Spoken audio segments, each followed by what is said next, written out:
સંઘમ શરણમ ગચ્છામિ આ સૂત્ર ભલે બૌદ્ધ ધર્મના અનુયાયીઓ માટે કહેવાયું હોય, પરંતુ વર્તમાન શાસક પક્ષ ભાજપને આ વાત બરોબર લાગુ પડે છે.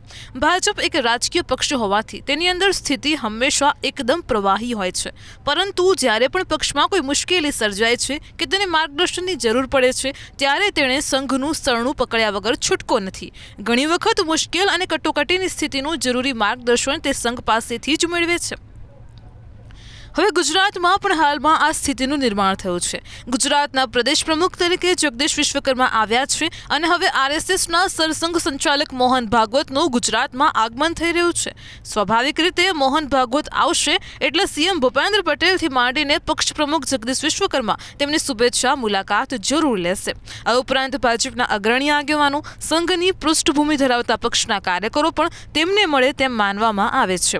મોહન ભાગવતની ગુજરાત મુલાકાતને સૂચક માનવામાં આવે છે. ભાજપ શાસિત કોઈ પણ રાજ્યમાં કંઈ પણ ચહલપહલ ચાલી રહી હોય, પણ જ્યારે આરએસએસના સરસંઘ સંચાલકનું આગમન થાય છે ત્યારે એકદમ શાંતિ સ્થાપિત થઈ જાય છે.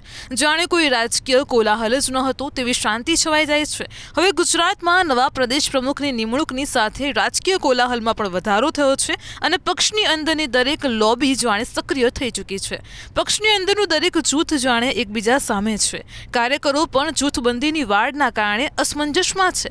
પક્ષના મેન્ડેટની અવગણના કરવામાં આવે છે. પક્ષની જ અંદર જ દરેક જણ મોટા હોદ્દા મેળવવા માટે દોટ લગાવી રહ્યા છે, જ્યારે દરેક આગેવાનો વચ્ચે એકબીજાને પછાડવાની કવાયત ચાલી રહી હોય. પક્ષમાં જાણે દરેક મોરચે હુંસાતુસીનું રાજકારણ છે. હાલમાં વિપક્ષ જેવું કશું જ ન હોવાથી રાજકીય આગેવાનો અને કાર્યકરો જાણે પક્ષની અંદર જ બાખડી રહ્યા છે. શિસ્તભંગની જે અગાઉ કલ્પના પણ થતી ન હતી તે શિસ્તભંગ હવે આંતરે દિવસે જોવા મળી રહ્યો છે. એક સમય હતો જ્યારે ભાજપની રાજકીય શિસ્તનું બીજા પક્ષો ઉદાહરણ આપતા હતા. હવે તે ભ્રમ ભાંગી ગયો છે. સંગઠનના મોરચે આમ એક સાંધવા જાય ત્યાં તેર તૂટે તેવી સ્થિતિ છે. તે સરકારમાં પણ મજબૂત લોકો તેમનું ધાર્યું જ કરે છે અને કરાવે છે, જ્યારે બીજા આગેવાનો રહી જાય છે.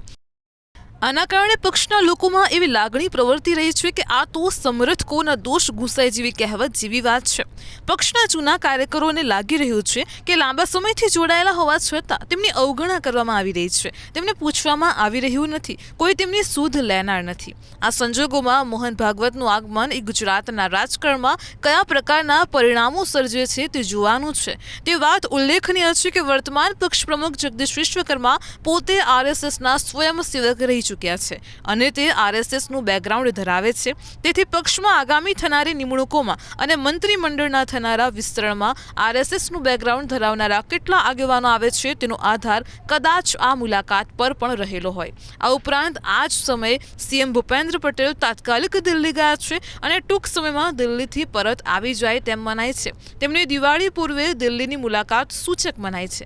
આજે દેશના પીએમ પોતે જો આ બેકગ્રાઉન્ડ ન હોય તો આગામી દિવસોમાં ગુજરાતના પ્રદેશ પ્રમુખની નવી ટીમમાં નિમાનારા વિવિધ હોદ્દેદારો, સંગઠનાત્મક ફેરફારમાં પણ વિવિધ સ્થાનો પર નવા હોદ્દાઓમાં આરએસએસનું બેકગ્રાઉન્ડ ધરાવનારાઓને પ્રાધાન્ય મળે તો આશ્ચર્ય ન થવું જોઈએ. આના પગલે વિવિધ જિલ્લા સંગઠનના હોદ્દેદારો પણ મોહન ભાગવતને મળે તેમ માનવામાં આવે છે.